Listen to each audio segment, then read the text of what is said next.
Netanyahu अपनी हरकतों से बाज ना आया, जंग की चिंगारी फिर भड़का दी और इस दफ़ा जंग की इस चिंगारी में नेतन्याहू के साथ मोदी भी शामिल है।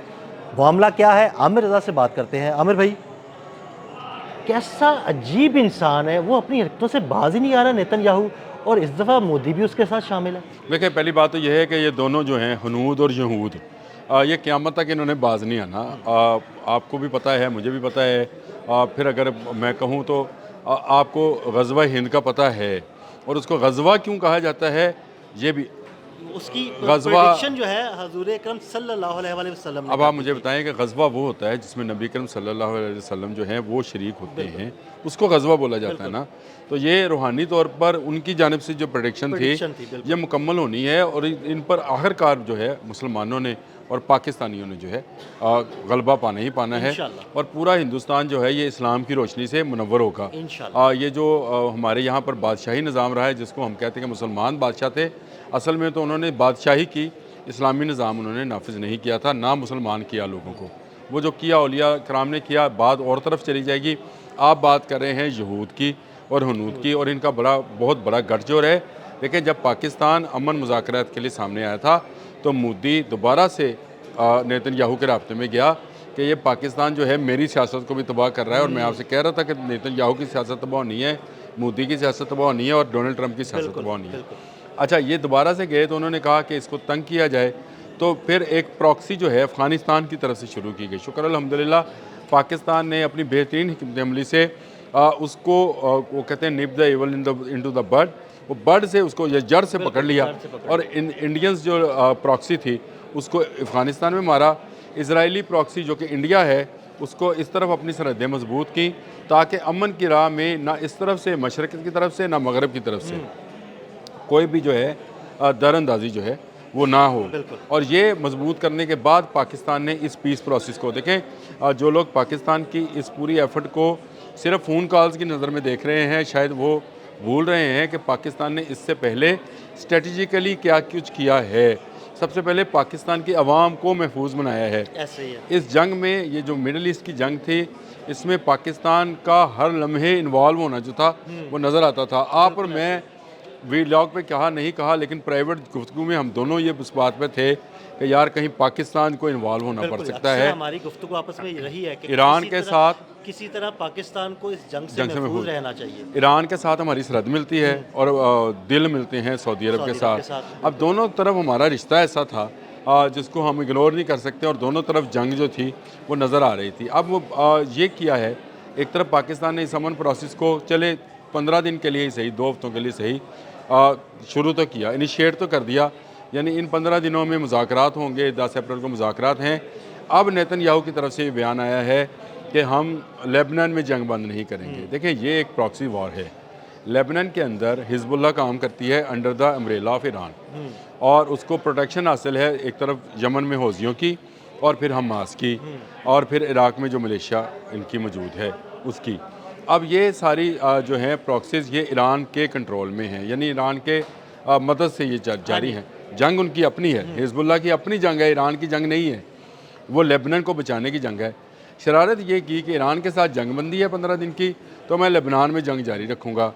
जो काम वो इंडिया से नहीं करा सका, मोदी के साथ मिलकर, मोदी में ये हिम्मत ना हुई, क्योंकि मई में जो उसको मार पड़ी थी, वो ज़ख्म अभी तक उसके बहुत हरे हैं, और उसको वो दोबारा लाना नहीं चाहता है। उसके वो इस काबिल ही नहीं है कि वो उसको दोबारा से करे।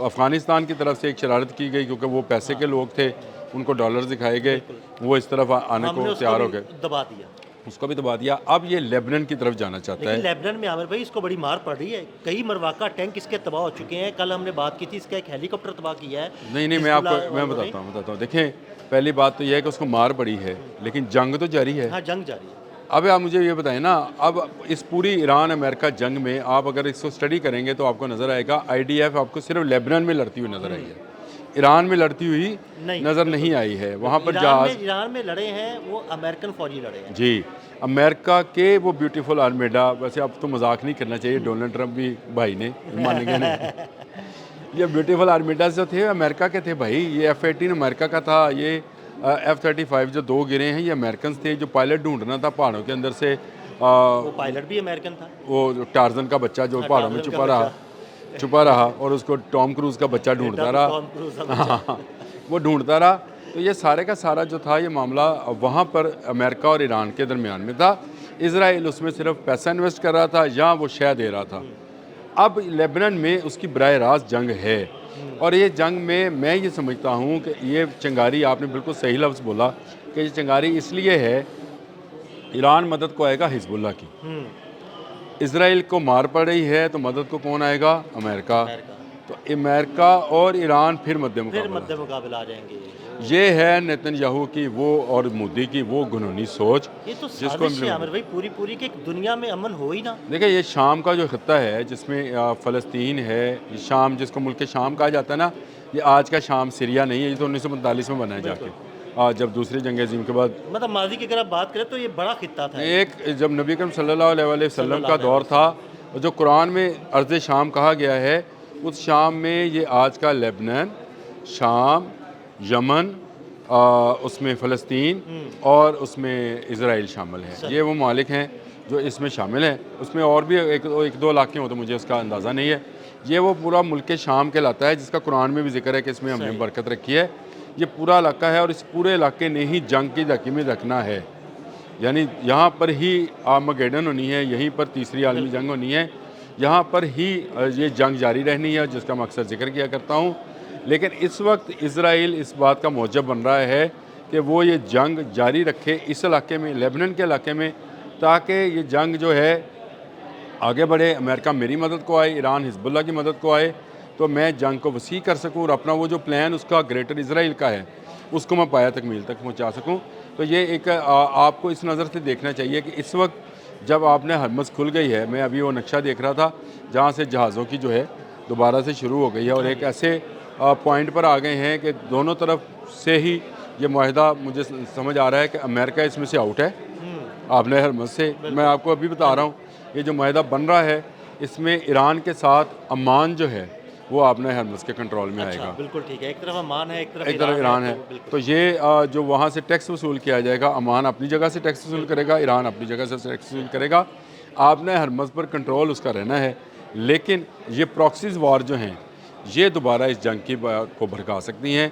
ये जो बराह रास्त जंग थी, इसको शुक्र अल्हम्दुलिल्लाह पाकिस्तान की कोशिशों से, पाकिस्तान के फील्ड मार्शल, पाकिस्तान के वज़ीर आज़म की कोशिशों से फ़िल वक्त जो है ख़त्म किया गया है। लेकिन लेबनान जो है ये दोबारा से उसको डेटोनेटर, बड़ा मैदान बन सकता है। जैसे डेटोनेटर बारूद का होता है, ये मिसाइल का एक ट्रिगर होता है, ये ट्रिगर एरिया जो है ये लेबनान बन सकता है। बारूद का एक ढेर है, मेरा ख्याल है किसी भी वक्त फट सकता है। मेरा ख्याल है इस्लामाबाद में जो मुज़ाकरात होने हैं उसमें इस ट्रिगर की बात ज़रूर की जाए। बिल्कुल, बहुत शुक्रिया आमिर भाई। आमिर भाई ने बड़ी तफसील के साथ इस सारे मामले पर रोशनी डाली। मज़ीद अपडेट्स के लिए हमें फॉलो करते रहें।